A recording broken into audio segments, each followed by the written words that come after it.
അസ്സലാമു അലൈക്കും വറഹ്മത്തുള്ളാഹി വബറകാതുഹു. സഹോദരങ്ങളെ, ഖുർആൻ വിവർത്തനം എന്ന ഒരു പരിഭാഷ അതിന്റെ ആപ്പിൽ നിന്നാണിത്. ഇതിന്റെ രചയിതാവ് പരിഭാഷപ്പെടുത്തിയത് ഡോക്ടർ ബഹൗദ്ദീൻ നദ്വി കൂരിയാടാണ്. അദ്ദേഹം സമസ്തയുടെ നേതാവാണ്.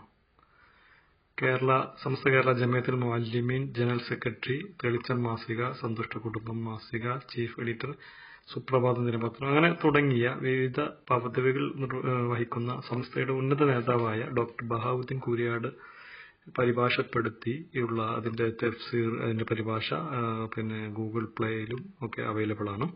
അതിൽ നിന്നുള്ള അദ്ദേഹം പരിഭാഷപ്പെടുത്തിയ ഒരു ആയത്ത്, സൂറത്തു റൂമിലെ ആ ആയത്തിന് ഇവിടെ അതിന്റെ പരിഭാഷ താഴെ കാണുന്നുണ്ട്. അവിടെ ഈ പരിഭാഷയിൽ എല്ലായിടത്തും മിക്കയിടത്തും ദുആ എന്നുള്ള വിളിച്ചു പ്രാർത്ഥന എന്നുള്ള ആ വാക്കിന് അദ്ദേഹം ആരാധന എന്നാണ് കൊടുത്തിട്ടുള്ളത്. ഇവിടെ പറയുന്ന എന്തെങ്കിലും ഒരു ദുരിതമുണ്ടായിക്കഴിഞ്ഞാൽ മനുഷ്യര് അള്ളാഹുവിലേക്ക്, നാഥനിലേക്ക് ദുആ ചെയ്യും എന്ന് കൃത്യമായിട്ട് ആ പദം തന്നെ, ദുആ എന്നുള്ള പദം തന്നെ അദ്ദേഹം ഇവിടെ ഉപയോഗിച്ചിരിക്കുകയാണ്.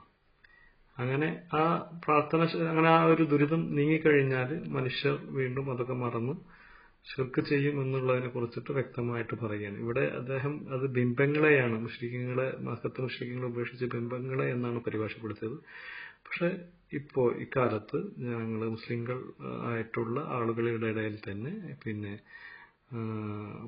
പുണ്യാത്മാക്കൾ അല്ലെങ്കിൽ വലിയുകളൊക്കെ എന്ന് പറയപ്പെടുന്ന വ്യക്തികളെ വിളിച്ച് പ്രാർത്ഥിക്കുമ്പോഴും ഇത് തന്നെയാണ് അതിന്റെ ഹുക്കുമ് വരുന്നത് എന്ന് മനസ്സിലാക്കാവുന്നതാണ്. മറ്റൊരു സൂറത്തുൽ അൻകബൂത്തിലെ ഒരു ആയത്തിന്റെ പരിഭാഷയാണ് ഇവിടെ കാണുന്നത്. അവിടെയും ദഅവ് എന്ന് പറയുന്ന വിളിച്ച പ്രാർത്ഥന എന്നുള്ള സ്ഥലത്തേക്ക് അള്ളാഹുവിനോട് മാത്രമായി പ്രാർത്ഥിക്കും എന്ന് കൃത്യമായിട്ട് ഈ ഭാഗത്ത് അദ്ദേഹം പരിഭാഷപ്പെടുത്തിയിരിക്കുകയാണ്. ഇത് ഇക്രിമ റളിയല്ലാഹുവിന്റെ ഇസ്ലാം ആശ്ലേഷണവുമായി ബന്ധപ്പെട്ട ഒരു ചരിത്രത്തിന്റെ അതുമായി ബന്ധപ്പെട്ട തഫ്സീർ ഉൾക്കൊള്ളുന്ന ആയത്ത് കൂടിയാണ്. ഇവിടെ നമ്മൾ ഒരു പ്രധാനപ്പെട്ട സംസ്ഥയുടെ മറ്റൊരു നേതാവിന്റെ ഒരു പ്രസംഗത്തിലെ ഒരു ഭാഗം ഓർക്കുന്നത് നന്നായിരിക്കും. അദ്ദേഹത്തിന്റെ പ്രസംഗത്തിൽ പറയുന്നുണ്ട്, അദ്ദേഹത്തിന്റെ ഹജ്ജ് യാത്രയിലോ മറ്റോ ഒരു കപ്പൽ യാത്രയിൽ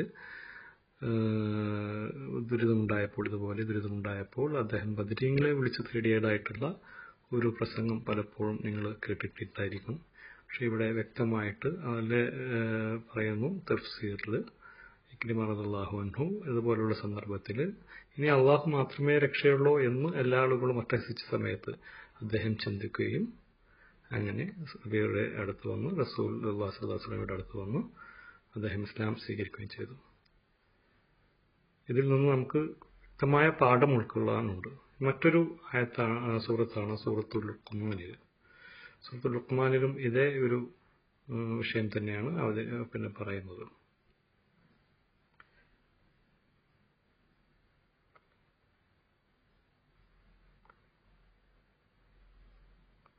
ഇവിടെ ദുആ എന്നുള്ള ആ ഒരു പദത്തിന്റെ ആ ഒരു രൂപം തന്നെയാണ് ഇവിടെ ഉപയോഗിച്ചിരിക്കുന്നത്. അതേപോലെ ദഅവ്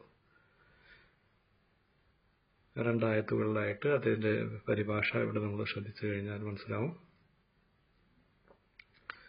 അത് ആദ്യത്തെ ആയത്തിൽ ആരാധന എന്ന അർത്ഥം കൊടുത്തിരിക്കുന്നു, അവനെ മാത്രം ആരാധിക്കുന്ന അർത്ഥം കൊടുത്തിരിക്കുന്നു. എന്നാൽ പിന്നീട് വരുന്ന ആ ഭാഗത്ത് പ്രാർത്ഥന എന്ന് കൃത്യമായിട്ട് അതിന്റെ ദുആയുടെ പദത്തുമായി ബന്ധപ്പെട്ട ആ ഒരു പദത്തിന് കൃത്യമായിട്ട് പ്രാർത്ഥന എന്ന് തന്നെയാണ്, അള്ളാഹുവിനോട് മാത്രമേ പ്രാർത്ഥിക്കൂ എന്ന് കൃത്യമായിട്ട് അവിടെ പരിഭാഷപ്പെടുത്തിയിരിക്കുകയാണ്. ജലയാനം എന്നാണ് ഇവിടെ പറഞ്ഞിട്ടുള്ളത്. കപ്പൽ എന്നുള്ള ഉദ്ദേശത്തിലാണ്, അല്ലെങ്കിൽ അതുപോലുള്ള കടലിലൂടെയോ അല്ലെങ്കിൽ വെള്ളത്തിലൂടെ പോകുന്ന വാഹനങ്ങൾ. ചിന്തിക്കുന്നവർക്ക് ദൃഷ്ടാന്തമുള്ള ഒരു ആയത്തുകളാണ് ഇതൊക്കെ. അദ്ദേഹത്തിന്റെ പരിഭാഷയിലുള്ള അദ്ദേഹത്തിന്റെ കൃത്യമായിട്ട് അത് നമുക്കതിൽ നിന്ന് തന്നെ വ്യക്തമായി മനസ്സിലാവും.